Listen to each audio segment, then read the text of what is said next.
everyone, and welcome to this lecture.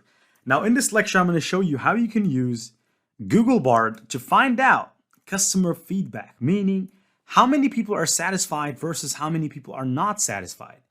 And I think the best kind of products that we can target is products like this, cosmetics, because women that buy these products usually tend to go back and give their ratings. And here I can see that there's a lot of ratings for this particular product. So I'm going to click on it over here. Now, I'm going to click on the 5-star reviews. I'm going to copy some of them. And I'm going to next click on the 1-star reviews and copy some of them. So here we have the 5-star reviews. So I'm going to copy all these reviews like this. Just copy them like this. I mean, hopefully we'll be able to process it because ChatGPT actually can do that. So here, I'm going to copy this and go back to Google Bard. And I'm going to say, based on these 5-star reviews, what do you think are the pros of the product?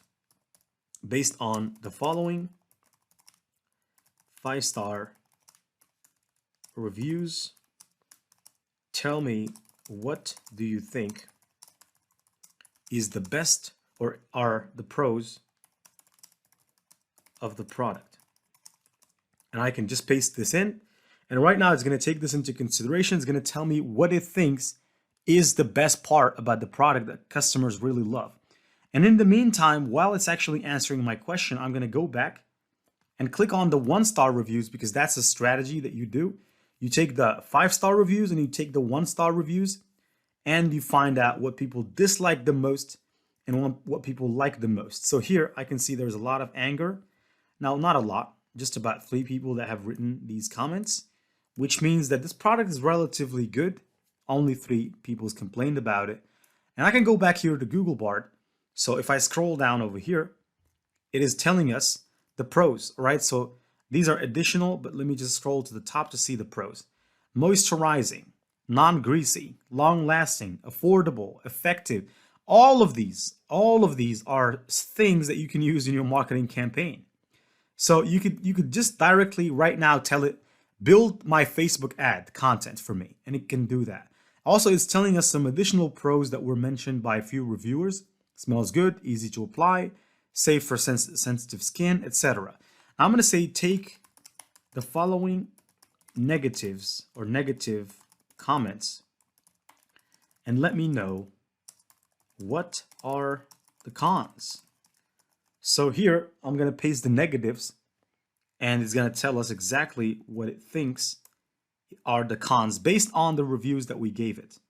So no matter if these are real or fake reviews, it's just going to tell us based on what we provide it with.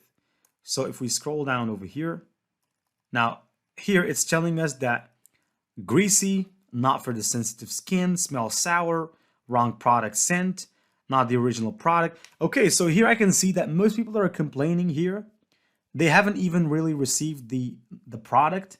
So they're basically what they're doing is they're complaining about not receiving the product instead of the product itself. So probably they have received the wrong product or something like that. So maybe there was a missed, I would say the product delivery was wrong. So that's what they're basically complaining about. But most likely, I would say that according to stats, this product overall is good.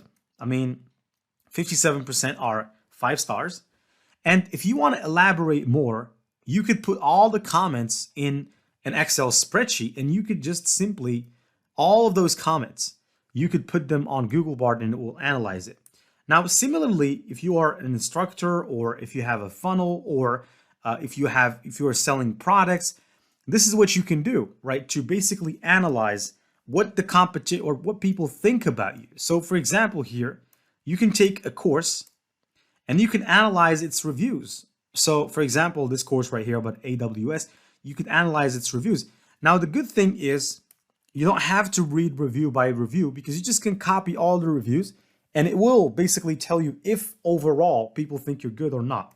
And if they think something, or if some people think that your course is not good for them or your product is not good for them, they can actually tell you what is not good for them and what they need to change. And so this actually here on Fiverr, I think there's a lot of people that are doing the very same thing. Review analysis. Review analysis. Let's search. Hopefully we can find some services. I'll conduct a systematic review and meta analysis. Yeah. So this guy is obviously conducting review analysis for people for $150. Now this guy is also providing reviews for $250. Now, of course, these guys are professionals, okay? And they don't really have that many orders, but you can do this kind of stuff using these tools. Now, of course, these kinds of reviews, they're not like the kind of review that I showed you, but nonetheless, you could do them. You could do a literature review, a systematic review, a meta-analysis review, just by simply using the content. People can give you the content, and you can use all these methods here, the general linear model, even though I don't understand anything about this. But actually Googlebot can help you with all of this. And so without further ado, let's move on to the topic of the next lecture, which is exciting, which is going to be about trend identification. So we're going to pretend that you're a blogger in the food niche, and we're going to go ahead and use the tool to find us some trending topics that we can create blog posts about. See you in the next lecture. Stay tuned.